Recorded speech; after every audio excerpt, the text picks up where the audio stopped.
þú færð ekki þetta, þennan spegil, skilurðu, hjá öðru nema sem hefur gengið gegnum svipað, skilurðu. Maðurinn minn, Kiddi, greinist 2006 með heilaæxli og við tekur 3 ára ferli.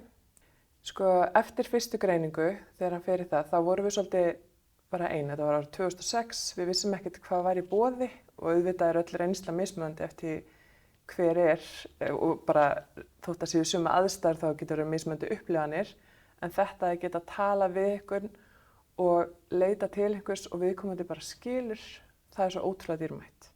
Þannig að upphaflega fór ég í stuðningsneti til að geta verið stuðningur fyrir aðra sem hefði verið í svipum sporum og við. Og það að reynsla sem maður hefur gengið í gegnum sé einhvers virði. Að sko maður upplifir sig ekki sem einu manneskjuna sem er að gangi í hlutina og alls konar hugsanir sem maður hugsa sem maður telur kannski vera rangar hugsanir eða vittlausar hugsanir, en svo heyriru að viðkomandi hefur upplifað nákvæmlega saman. Og þá er svo ótrúlega mikilvægt að sýna þann styrk að leita sér stuðnings. Að það krefst gífurlegs styrks að viðurkenna að þú getur ekki gert allt sjálfur og þú þurfir að fá hjálp og þurfir að fá aðstoð. Og þetta er eitthvað viðhorf sem ég var ekki með áður. Þetta var eitthvað sem ég skammaðist mín mjög mikið fyrst því viðurkenndi það að ég væri ekki einhver superwoman sem gæti allt.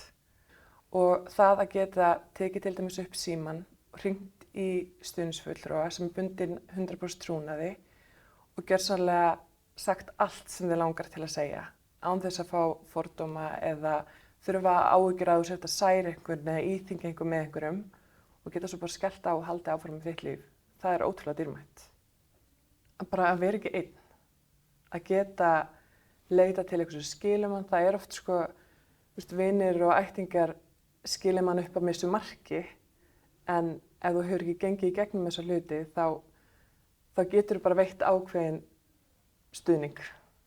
Þannig að þess vegna finnst mér skipta svo miklu máli eins og stuðningsneti gerir að para fólk saman sem hefur lent í svipum aðstæðum, svipum erfiðleikum, að geta spjalla saman bara allt. Þú segir ekkert endilega allt við vini og fjölskyldu. Og eins og ég að gera þá ég að veita stuðning fyrir aðstandendur og oft bara helling sem að þau að díla við sem að þau bara hreinlega treysta sig ekki til að segja við makann sinn. En það er rosalega gott að geta sagt þetta við manneskju sem hefur gengið í gegnum svipað. Og einhvern veginn létt á sig við ókunna manneskju sem samt stundum hittust við, stundum það í gegnum síma, en þetta er ekki einhver sem í þinni daglegri rútínu. En ef maður byrgir þetta allt inni, þá vex mannlegan svo svakalega mikið. Þú ert að springa, þú ert að kafna. Í rauninni hefur þessi reynsla mótað mig ótrúlega mikið, þroskað mig rosalega mikið. Allar þessar áskoranir sem að tekst á við það að vera maki krabbameinssjúks manns og sem að lokum fellur frá, það þroskar mann stundum alltaf hratt, en það er samt svo dýrmætt. Vandamál verða miklu minni sem eru svona hversdagsleg vandamál. En auðvitað ég ekki að segja að maður sé algjörlega ónæmur fyrir öllum, maður getur alveg tekið dramma yfir einhverju, en einhvern veginn, það verður allt svona, það er svona eins og sjáur betur. Það er ekki þessi veraldlegu hluti sem skiptir eins miklu máli.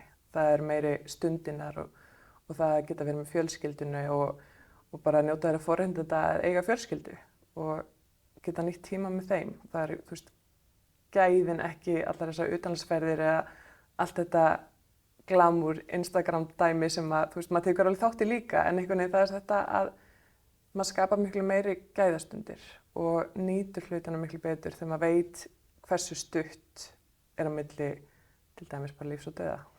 Þetta er kannski svolítið dramatískt, en bara, mér finnst stundum eins og ég sé 100 ára, en alveg á góðan hátt. Það eru svona hluti sem skiptir ekki máli sem að maður ekki að velta sig upp úr.